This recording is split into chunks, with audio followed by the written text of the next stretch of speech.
Le travail, on peut le voir d'un tas de façons différentes, comme une corvée, comme une passion, comme un challenge, une angoisse, un gagne-pain ou un passe-temps. Pour les économistes, en général, le travail, c'est un marché. Dans 3 minutes, vous saurez tout, ou presque, sur le marché du travail. Imaginons un tout petit pays où sont installées 10 entreprises et où vivent 100 habitants en âge de travailler. Sur ces 100 personnes, 56 font partie de la population active, c'est-à-dire qu'elles travaillent ou qu'elles cherchent un emploi. Ensemble, nos 10 entreprises et nos 56 actifs constituent donc un marché où l'on achète et où l'on vend du travail.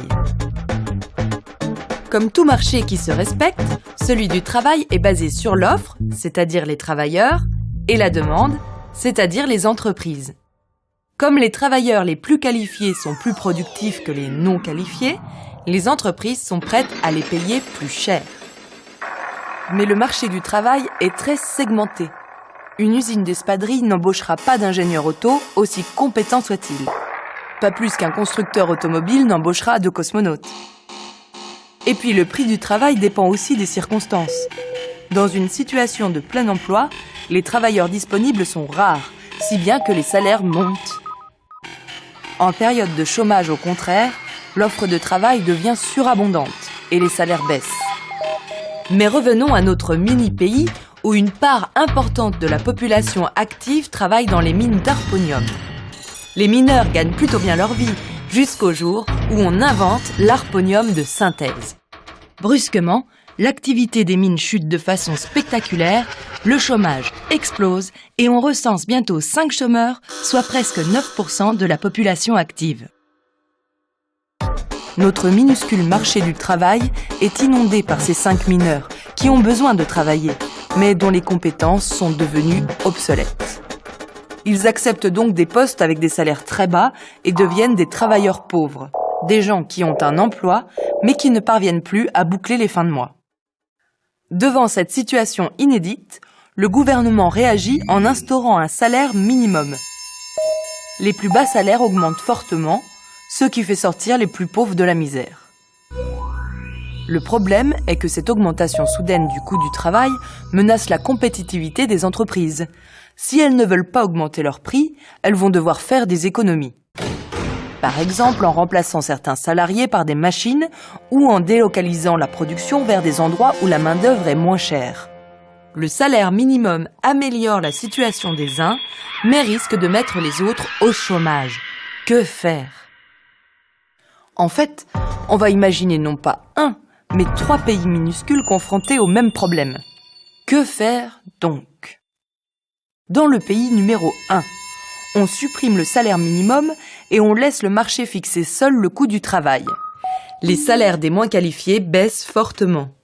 C'est la solution la moins coûteuse pour la collectivité, mais elle suppose d'accepter une société à 2 vitesses où les plus pauvres accèdent difficilement à la santé et à l'éducation. Pour comprendre ce qui se passe dans le pays numéro 2, il faut se souvenir qu'un salaire contient des cotisations sociales qui servent à financer l'assurance chômage, le système de santé et de retraite. Dans le pays numéro 2, le gouvernement conserve le salaire minimum, mais il supprime les charges sociales sur les bas salaires.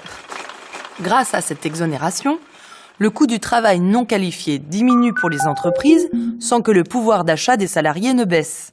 Bref, tout le monde est content. Le problème de la solution numéro 2, c'est son coût.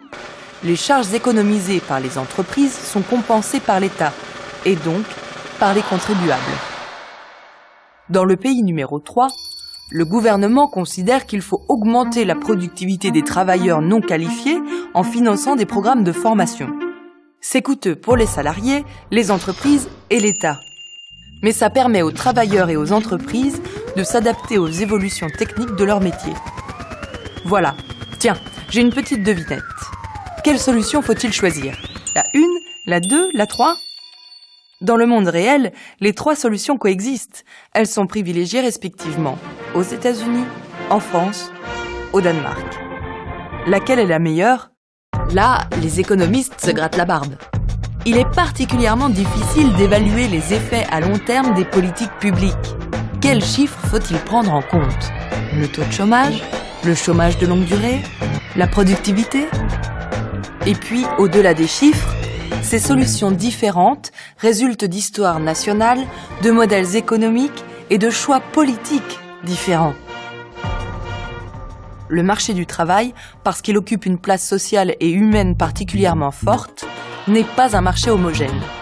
Il varie énormément d'un pays à un autre. Au fond, le travail, c'est un marché, d'accord, mais c'est aussi plein d'autres choses.